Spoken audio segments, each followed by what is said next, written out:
अस्सलाम वालेकुम friends, welcome to daily success by K. आज हम पाक स्टडी का लेक्चर है हमारा और टॉपिक है minority rights protected by Quaid-e-Azam. ये क्वेश्चन आपसे पूछा जाता है, इसलिए इसकी जो आउटलाइन आपके सामने है उसको हम पहले डिस्कस करेंगे। उसके बाद हम डिटेल के अंदर आप अपने पास नोट्स बनाएं, ज़रूर बनाएं, कापी रखें, पेंसिल रखें, बुलेट पॉइंट्स के अंदर लिखते रहें।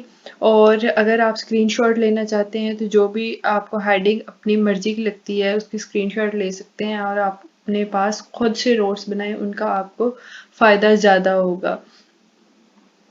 और अगर आपको इसके नोट्स चाहिए होंगे तो फिर आप मुझे ईमेल कर दीजिएगा। ईमेल जब करेंगे डिस्क्रिप्शन पे, चैनल की डिस्क्रिप्शन पे ईमेल दी गई होगी। आप उस ईमेल पे अगर कांटेक्ट करेंगे तो वहाँ पे आपको पीडीएफ फॉर्म में शेयर भी कर दिया जाएगा, अगर तो आपको वीडियो पसंद आए तो। सबसे पहली चीज़ जो है वो इंट्रोडक्शन है हमारा, ठीक है। उसके अंदर हमने क्या क्या चीज़ें देखनी है। सबसे पहले हम कायदे मोहम्मद अली जिन्ना का थोड़ा सा ओवरव्यू देखेंगे और माइनॉरिटी राइट के हवाले, मतलब एक भी सोसाइटी है उसके अंदर माइनॉरिटी राइट्स जो हैं उनकी क्या अहमियत होती है, क्या इम्पोर्टेंस होती है, ठीक है, वो हम उसको डिस्कस करेंगे। फिर उसके बाद हमारी सेकेंड आउटलाइन होगी, उसके बाद हम उसके अंदर हम promotion of equality and freedom को डिस्कस करेंगे। और रिप्रेजेंटेशन, मतलब जितनी भी गवर्नमेंट या पावरफुल रिजर्वेशंस होती हैं, पोस्ट्स होती हैं, उनके अंदर माइनॉरिटी राइट्स को, अपने आप को माइनॉरिटीज़ को रिप्रेजेंट करने के लिए उनको उसका हकूक दिया गया। प्रोटेक्शन ऑफ कल्चरल हेरिटेज, उसका प्रोटेक्शन दी गई। फिर उसके बाद रिलीजियस फ्रीडम दी गई।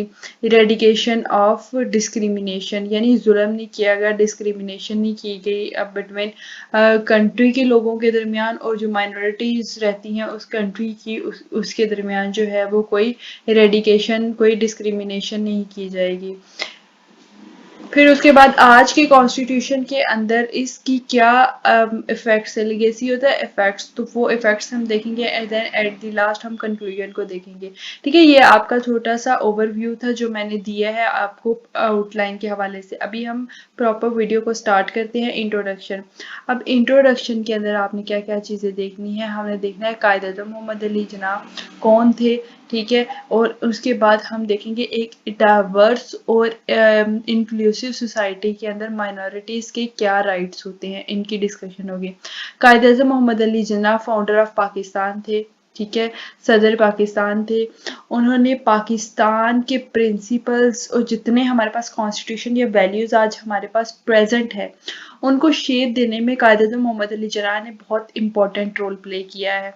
माइनॉरिटीज़ के राइट्स जितने भी हैं, अब देखो कोई भी सोसाइटी है उसके अंदर आप सोशल कोहिजन बहुत ज़्यादा इंपॉर्टेंट, कि लोग एक दूसरे के साथ मिलजुल के रहें, और उसके लिए इम्पॉर्टेंट है क्योंकि उस माशरे के अंदर ज़ाहिर है माइनॉरिटीज़ भी होंगी और दूसरे लोग भी होंगे। अब आपस में दोनों लोगों को जोड़ के रखना बहुत ज़्यादा ज़रूरी होता है। तो अगर उनके दरमियान कोई फसाद पैदा ना हो तो फिर ज़ाहिर है मुल्क स्मूथली चल सकता है। लेकिन अगर माइनॉरिटीज़ के दूसरे सिटीजन्स के दरमियान में कोई इख्तलाफ पैदा हो जाए तो इसकी बेस पर होता ये है कि मुल्क के अंदर फसाद होता है, तो प्रॉपर मुल्क की सिचुएशन ही ख़राब होती है। इसलिए माइनॉरिटीज़ के राइट्स उनको दिए जाएँ, उनको तहफ़्फ़ुज़ दी जाए, तो मुल्क के अंदर एक हार्मनी सी रहेगी, एक सोशल कोहिजन रहेगी।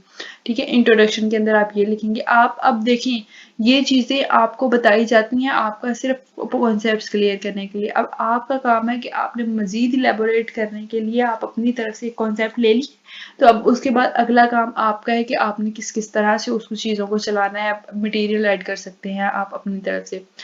Promotion of national unity and equality and freedom, इसके अंदर हम देखेंगे कायद-ए-आज़म ने कैसे एम्फेसिस किया है इक्वल सिटीजनशिप के ऊपर, और उनको किस तरह से उनके इनॉग्रल एड्रेस और टू द कॉन्स्टिट्यूएंट असेंबली जो हुआ था 11 अगस्त 1947 को, वो देखेंगे उसके ऊपर।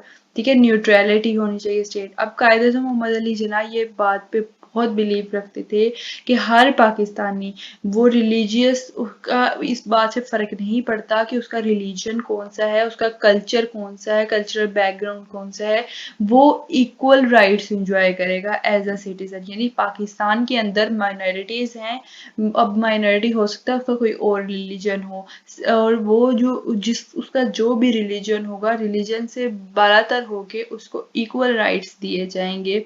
उनको फ्रीडम ऑफ वर्शिप होगी, अपनी मर्जी से वो अपनी इबादतें कर सकते हैं।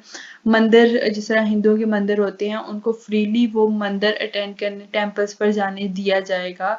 और मास्क, अगर कोई वो मस्जिदों में आना चाहते हैं या फिर उनकी जो जो अपनी जगह है वर्शिप की, वो वहाँ पर फ्रीली जा सकते हैं। और स्टेट जो है, उन्होंने इस चीज़ पर जोर दिया कि जो स्टेट होगा, मुल्क की रियासत होगी, वो न्यूट्रल रहेगी रिलीजियस मैटर्स के अंदर। तो वो किसी के भी यानी पर्सनल बिलीव्स के अंदर जाके इंटरफेयर नहीं करेगी। ये आपकी सेकेंड आउटलाइन थी। थर्ड था रिप्रेजेंटेशन, यानी अब इम्पोर्टेंस देखो, इधर से माइनॉरिटीज को इतनी इम्पोर्टेंस मिली कि उन्हें जो गवर्नमेंट की स्ट्रक्चर होंगी, उनके अंदर कुछ सीट रिजर्व्स की गई, ताकि वहां पर रिलीजियस माइनॉरिटीज आके अपने अपना ज़ाहिर है उनकी तरह से कोई लीडर आके वहां पर उन सीट्स के ऊपर बैठ सकता है और आगे उनकी रिलीजियस माइनॉरिटीज जितनी भी हैं, उनके जितने भी व्यू हैं, उनको आगे प्रमोट कर सकता है।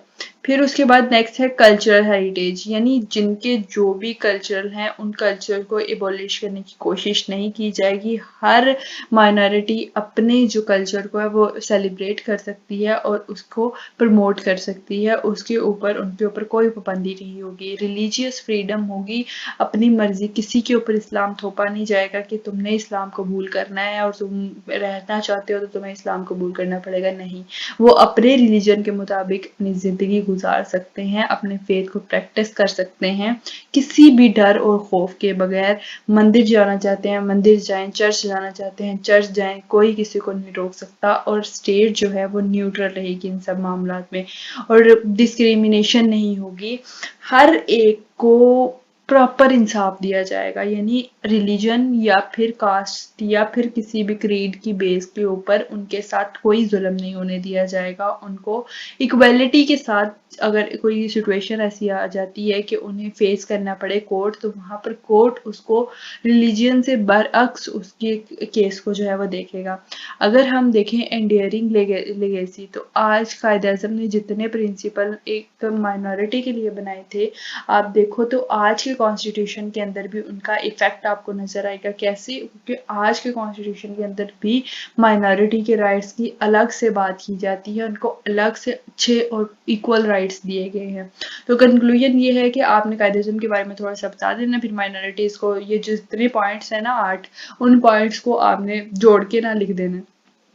अब क्वेश्चन को लंबा करना आपके ऊपर बेस है कि आपने किस तरह से डिफरेंट चीज़ें निकाल के आप इसके अंदर ऐड करके एक एक पेज का अगर आप कर लेते तो ये टोटल 8 पेज बन जाते हैं। 8 से 9 पेज अगर आप लिख लेते तो फेल आप किसी सूरत नहीं होगी और अच्छे खासे आपके मार्क्स आ जाएंगे।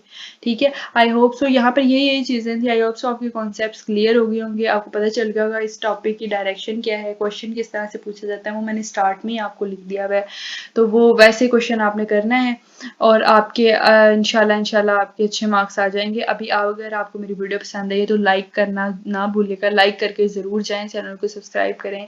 That's all I want from you guys. अपना बहुत सा ख्याल रखें। इंशाल्लाह अगली वीडियो जिसके अंदर हम कांग्रेस मिनिस्ट्रीज़ के ऊपर बात करेंगे, वो हम उनके ऊपर पूरी डिटेल के अंदर वीडियो बनाएंगे और फिर उसके बाद हम IT स्किल्स के लेक्चर इंशाल्लाह शुरू करेंगे। अल्लाह हाफिज़।